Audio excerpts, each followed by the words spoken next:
Congress manifesto చూసి ప్రధాని మోదీకి భయం పట్టుకుందన్నారు ఏఐసీసీ సీనియర్ నేత రాహుల్ గాంధీ. ఢిల్లీలో కాంగ్రెస్ నిర్వహించిన సామాజిక న్యాయ సదస్సులో పాల్గొన్న రాహుల్ మోదీపై విమర్శలు చేశారు. కాంగ్రెస్ విప్లవాత్మక మేనిఫెస్టోను విడుదల చేసిందన్నారు రాహుల్. अब सारे के सारे देशभक्तों को ये अच्छा लगना चाहिए. देशभक्त क्या चाहता है? देशभक्त देश में न्याय चाहता है.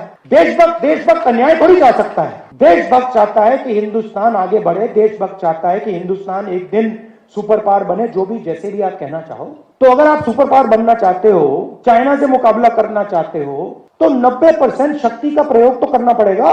अगर आप 90% की शक्ति का प्रयोग ही नहीं करोगे तो कैसे बनोगे?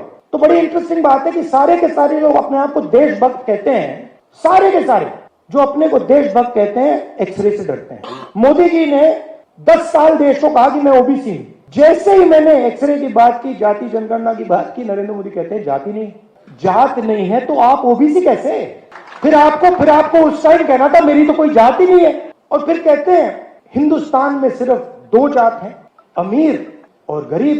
ठीक है, अगर आप ये बात मानते हो कि हिंदुस्तान में सिर्फ 2 जात है, अमीर और गरीब, तो मैं आपसे कहता हूं कि गरीबों की लिस्ट निकालिए, उसमें आपको ओबीसी, दलित, आदिवासी मिल जाएंगे. और अमीरों की लिस्ट निकालिए, उसमें आपको एक दलित, एक आदिवासी, एक पिछड़ा नहीं मिलेगा.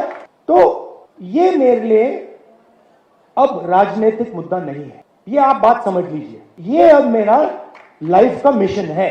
राजनीति और लाइफ मिशन में फर्क मैं आपको बताता हूं. राजनीति में कॉम्प्रोमाइज किया जा सकता है, लाइफ मिशन में कॉम्प्रोमाइज नहीं होता.